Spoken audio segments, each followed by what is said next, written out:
हरियाणा के चुनावी नतीजों ने सभी को सकते में डाल दिया है। तमाम चुनावी समीक्षक लोगों से नजरें चुराते हुए नजर आ रहे हैं। एग्जिट पोल्स की क्रेडिबिलिटी पे एक बार फिर सवालिया निशान लग गए हैं और साथ ही साथ कांग्रेस चुनाव आयोग के दरवाजे पर आरोपों की एक लंबी चौड़ी फहरिस्त लेकर दस्तक दे रही है। हरियाणा के चुनावी नतीजे इस तरीके के क्यों आए? आखिरकार इतने दिनों से चुनाव को कवर करने वाले तमाम पत्रकार या फिर एग्जिट पोल कराने वाली तमाम कंपनियां इस आधी को भाप क्यों नहीं पाई कि दरअसल जमीन पर कांग्रेस की लहर नहीं है बल्कि भारतीय जनता पार्टी का तूफान है। आखिरकार भारतीय जनता पार्टी इस पूरे चुनाव में साइलेंट होकर साइलेंट किलर कैसे बन गई, जिसने हरियाणा में कांग्रेस की कमर ही तोड़ दी।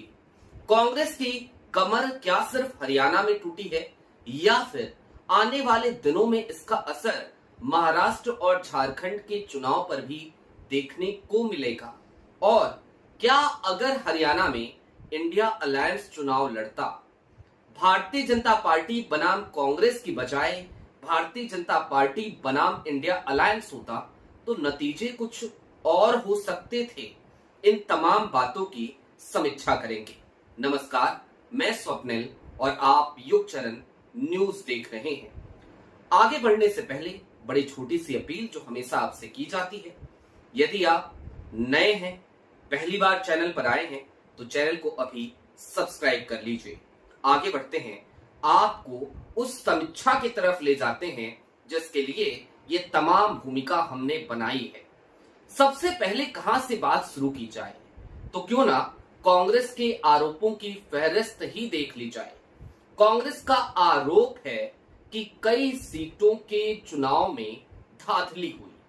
कैसी धांधली? इस बार का आरोप बिल्कुल ही नया नवेला है। क्या आरोप है, एक बार कांग्रेस के ही एक कार्यकर्ता से क्यों ना सुन लिया जाए। काउंटिंग चल रही थी, 2 राउंड बड़े अच्छे तरीके से संपन्न हुए। तीसरे राउंड में 6 ईवीएम ऐसी आई जिनमें बैटरी परसेंटेज 99% शो हुई और जब उनका डाटा निकाला गया वोटिंग का तो उसमें खाली भारतीय जनता पार्टी के कैंडिडेट को 60 से 70% इंक्रीज आ रहा है। बाकी जो नॉर्मल ईवीएम हमारी खुल रही है राउंड में, जिसमें एक 70 से 72-78% बैटरी बैलेंस है, वहां पे नॉर्मल काउंटिंग आ रही है। जो डाटा आ रहा है वो एक्चुअल डाटा आ रहा है, जिससे हम सभी जितने भी कैंडिडेट हैं अंदर सबके एजेंट मौजूद है, वो सब संतुष्ट है। बट 99% बैटरी परसेंटेज जिस भी उसमें आ रही है, उसमें खाली एक बीजेपी ही क्यों इंक्रीज कर रही है, वो भी मोर देन 60 और 65%। जी हां, बिल्कुल ही नया नवेला आरोप लगा है कि दरअसल जो ईवीएम मशीनें हैं, जब वो गिनती के लिए आई, जब काउंटिंग स्टेशंस पर पहुंची तो वहां पर उनकी बैटरी 99% चार्ज थी। जाहिर सी बात है, ये एक बड़ा सवाल है। इस सवाल की समीक्षा की जानी चाहिए। कांग्रेस ने इसको लेकर लिखित तौर पर चुनाव आयोग को सूचित किया और चुनाव आयोग ने कहा कि भारत के लोकतंत्र में पहली बार ऐसा आरोप लगा है। दूसरी तरफ से कांग्रेस ने जवाब दिया। कांग्रेस के अध्यक्ष मल्लिकार्जुन खड़गे साहब का जवाब आया कि भारत के इतिहास में पहली बार ही ऐसा हुआ भी है। लोकतंत्र की दुहाई चुनाव आयोग भी दे रहा है और कांग्रेस भी, और लोकतंत्र बीच में कहीं पेंडुलम की तरह लटका नजर आ रहा है। ये तो हो गई कांग्रेस की बात, कांग्रेस के आरोप। इसके आगे हम समझने की कोशिश करेंगे कि हरियाणा में भारतीय जनता पार्टी जीती तो कैसे जीती।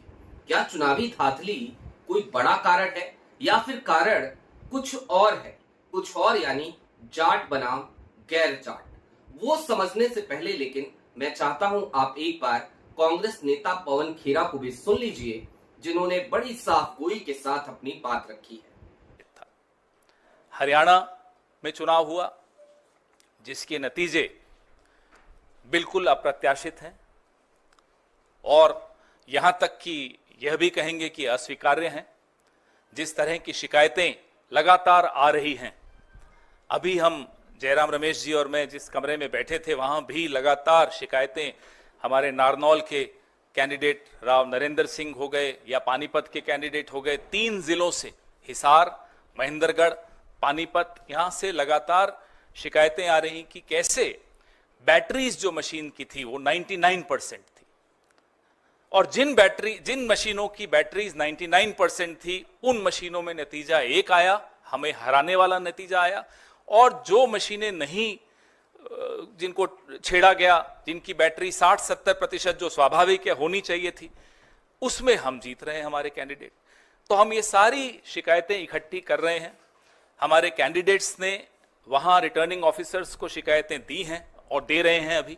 जी, आपने सुना पवन खेरा साहब को। अब कांग्रेस का बड़ा सीधा सा आरोप है कि जिन भी ईवीएम की बैटरी 99% तक चार्ज थी, उन सभी ईवीएम में ये देखने को मिला कि भारतीय जनता पार्टी की कैंडिडेट को 70% तक वोट मिले, यानी कि 10,000 वोट अगर उस ईवीएम में कैद हुए तो उसमें से 7,000 वोट भारतीय जनता पार्टी के कैंडिडेट को मिले और 3,000 वोटों में बाकी सभी कैंडिडेट को संतोष करना पड़ा। ये खैर कांग्रेस के आरोप हैं, लेकिन एक बात और समझने की जरूरत है। हरियाणा में 90 विधानसभा सीटें हैं, तो क्या 90 की 90 विधानसभा सीटों पे भारतीय जनता पार्टी ने इसी तरीके की धांधली की, या फिर जिन सीटों पर भाजपा को प्रचंड जीत मिली है उन सीटों पर इसी तरीके की धांधली हुई है? जवाब है नहीं, बिल्कुल नहीं, कतई नहीं। और ऐसा आरोप तो खुद कांग्रेस भी नहीं लगा सकती। ऐसा इसलिए भी क्योंकि कांग्रेस भी सबूत देने के लिए 48 घंटे का वक्त और मांग रही है। उसने कहा है चुनाव आयोग से कि देखिए, हमें 48 घंटे और दीजिए, हम और भी ज्यादा सबूत लेकर आएंगे। अभी हम आपको 6 ईवीएम खराब थी इसका जिक्र करना है। खराब मतलब वो बैटरी 99% चार्ज बैटरी, और 20 ईवीएम को लेकर के आपको ये डेटा दे रहे हैं। अभी तक कांग्रेस सिर्फ और सिर्फ 20 ईवीएम मशीनों की बात ही करती हुई नजर आ रही है। तो अब समझने की जरूरत यह भी है कि हरियाणा में असली खेल हुआ तो हुआ कैसे। अब देखिए, कांग्रेस ने एक फ्रेंचाइजी दे रखी है मध्य प्रदेश में कमलनाथ साहब को, राजस्थान में अशोक गहलोत साहब को, और हरियाणा की फ्रेंचाइजी दे दी गई थी हुड्डा परिवार को। अब भूपेंद्र हुड्डा और दीपेंद्र हुड्डा, इन दो लोगों ने पूरी चुनावी कमान अपने हाथ में ले ली। इसके अलावा और भी जो जाट नेता थे वो सभी हरियाणा कांग्रेस में प्रबल दावेदार बन गए, प्रबलता के साथ अपनी बात रखते हुए नजर आए। हरियाणा चूंकि जाटलैंड में पड़ने वाला राज्य है, तो जाहिर सी बात है जाटों का एक प्रभुत्व वहां पर दिखता है। जाट वोकल भी होते हैं, तो वो वोकल कम्युनिटी की वजह से हरियाणा में कांग्रेस की एक आधी नजर आ रही थी। लेकिन दूसरी तरफ Bharatiya Janata party silent killer कैसे बनी वो भी समझ लेते हैं। दरअसल हरियाणा में चुनाव जाट बनाम गैर जाट हो चला था, और ऐसे में ओबीसी वर्ग और दलित वर्ग, इन दोनों ने कांग्रेस का साथ छोड़ दिया और भारतीय जनता पार्टी के समर्थन में उतर आए। उन्होंने अपना वोट भारतीय जनता पार्टी को थमा दिया, जिसकी वजह से निश्चित तौर पर कांग्रेस को बड़ा नुकसान देखना पड़ा। अब दोस्तों, क्या हरियाणा का चुनावी नतीजा पूरे देश में असर डालेगा?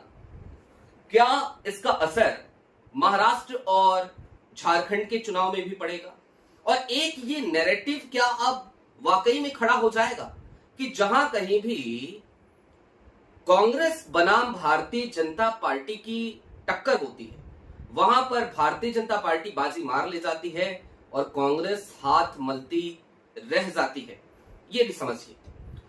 आप सभी को पता है हरियाणा के चुनाव में आम आदमी पार्टी से गठबंधन की बात चल रही थी, सपा को भी एक सीट देने की बात चल रही थी, लेकिन हरियाणा चुनाव में इंडिया अलायंस खड़ा नहीं हो पाया।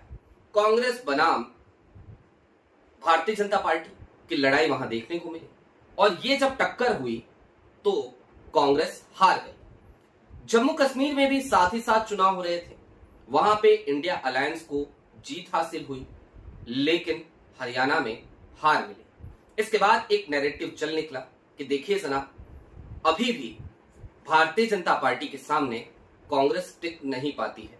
इस बात में कुछ हद तक सच्चाई भी है, ये नैरेटिव सही भी है, क्योंकि भारतीय जनता पार्टी हमेशा ही चुनावी मोड में होती है।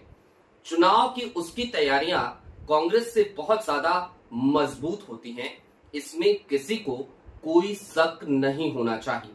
लेकिन क्या इसका असर महाराष्ट्र में भी होगा, झारखंड में भी होगा? महाराष्ट्र में आप सभी को पता है कि महाविकास अघाड़ी के नाम से इंडिया अलायंस चुनाव लड़ेगा, यानी कि उद्धव ठाकरे की शिवसेना, यानी कि शरद पवार वाली एनसीपी, यानी कि कांग्रेस। अब ये तीनों जब मिलकर चुनाव लड़ेंगी तो वहां पर हालात कुछ और ही नजर आएंगे। साथ ही साथ आपको ये भी पता होगा कि वहां पर फिलहाल एनडीए की सरकार है। एनडीए की सरकार जिसने एकनाथ शिंदे के नेतृत्व में उद्धव ठाकरे से सत्ता छीन ली थी। निश्चित तौर पर इंडिया अलायंस का पलड़ा अभी तक महाराष्ट्र में भारी नजर आता है। ऐसा इसलिए भी क्योंकि एनडीए के हालात भी बहुत अच्छे नहीं हैं। कई बार भारतीय जनता पार्टी के नेता एकनाथ शिंदे की पार्टी के नेताओं पर छीटाकशी करते हैं। कई बार अजीत पवार साहब के कई नेता वो एकनाथ शिंदे और भारतीय जनता पार्टी के ऊपर कटाक्ष करते हैं। तो महाराष्ट्र में स्थिति कुछ और है और वहां पर इंडिया अलायंस चुनाव लड़ेगा। झारखंड में भी कमोबेश स्थिति यही देखने को मिलेगी, वहां पर भी इंडिया अलायंस चुनाव लड़ेगा, लेकिन वहां पर भारतीय जनता पार्टी की स्थिति फिलहाल ठीक बताई जा रही है। खैर, अब चुनावी समीक्षाओं का क्या करें, चुनावी समीक्षकों का क्या करें, एग्जिट पोल्स का क्या करें, क्योंकि हरियाणा ने सबको धक्का बता दिया है। चलते चलते फिर वही अपील, यदि चैनल पर नए हैं तो नीचे सब्सक्राइब का बटन है, सब्सक्राइब करते हुए जाइएगा। शुक्रिया।